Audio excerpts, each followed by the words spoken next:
When you think of horror, what comes to mind? Zombies reaching for your flesh, alien invaders from outer space, a giant vegetable monster thing. Horror in 60s Hollywood was cheap, and while attempts were made by men like Alfred Hitchcock or Roman Polanski to legitimize horror, the genre continued to struggle as the B movie you watched after the real movie. But then in 1973 would come The Exorcist, the film that redefined horror. Under William Friedkin's direction, it abandoned cheap scares for raw, documentary-style realism, and turned what could have been a cheap supernatural horror into a cultural phenomenon that we still talk about to this day.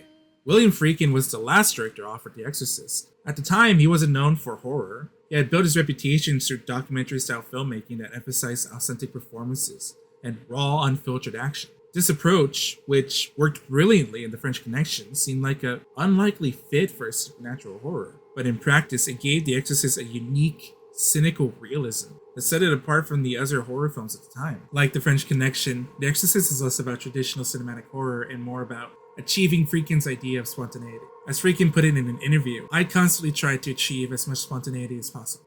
I try to work with actors who are free to throw away the script, who, like me, work on a script as hard as they need to, and then disregard it and just become the character.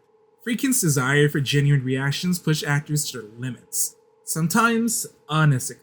One infamous example was his treatment of Jason Miller, who played Father Karras. To capture an authentic moment of shock, Friedkin fired a shotgun next to Miller's head, just before a phone rang on camera, ensuring his reaction was genuinely startled. And he shot a shotgun this close to my head. This level of intensity and unpredictability made The Exorcist feel disturbingly real. And for a 1970s audience that was still predominantly Christian, that realism hit a nerve. That was Friedkin's power. He didn't just show terror, he made you believe it. The Exorcist is filled with scenes that were shocking, but none went as far as the crucifix scene. I will let Ashlynn take over from here. The crucifix scene is still one of the most shocking moments in horror history. Regan, fully possessed, violently stabs herself with the crucifix before forcing her mother's face into the wound. The audience lost it. According to Remind magazine, it was reported that a number of audience members were so disturbed by The Exorcist that they had to leave during the screening, possibly feeling nauseous and or fainting from what they were seeing and hearing on the screen, if not actually vomiting and or passing out. Religious groups tried to ban it. The MPAA didn't know how to rate it, and some theaters even kept ambulances outside for fainting audience members. But the controversy only fueled the film's massive success. With 10 Academy Award nominations, including Best Picture, The Exorcist became the first horror film taken seriously by the industry. It wasn't just another spooky flick.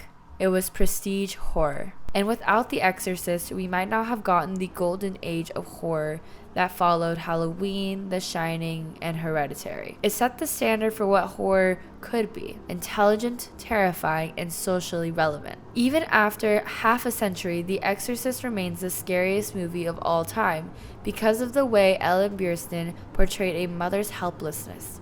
Her character, actress Chris MacNeil, slowly realizes her 12-year-old daughter isn't just acting erratically.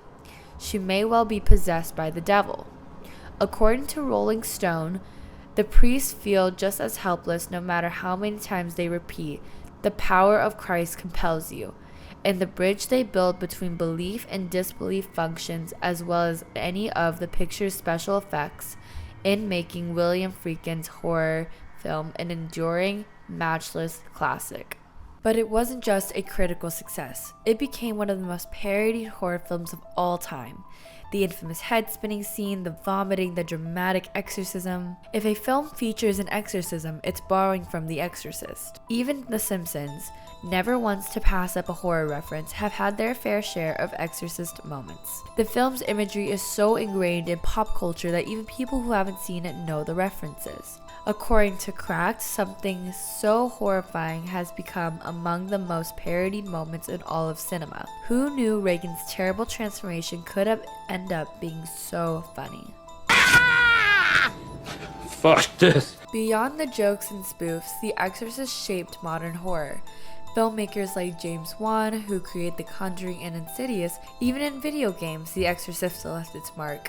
Silent Hill borrowed its eerie religious horror, while Resident Evil took inspiration from its battle of good versus evil. According to North Texas Daily, a university resource, The Exorcist crafted genuine scares for its film and its shows. The film instills pure, actualized terror in viewers today and was terrorizing audiences the same exact way in 1973. This longevity, spanning decades, is the mark of a truly great film. 50 years later, The Exorcist still holds its power. It isn't just a horror film, it's the horror film. Whether it's inspiring new movies, creeping into pop culture, or scarring yet another generation for its first-time viewers, its legacy is undeniable. And whether you believe in possession or not, one thing's for sure, The Exorcist isn't going away.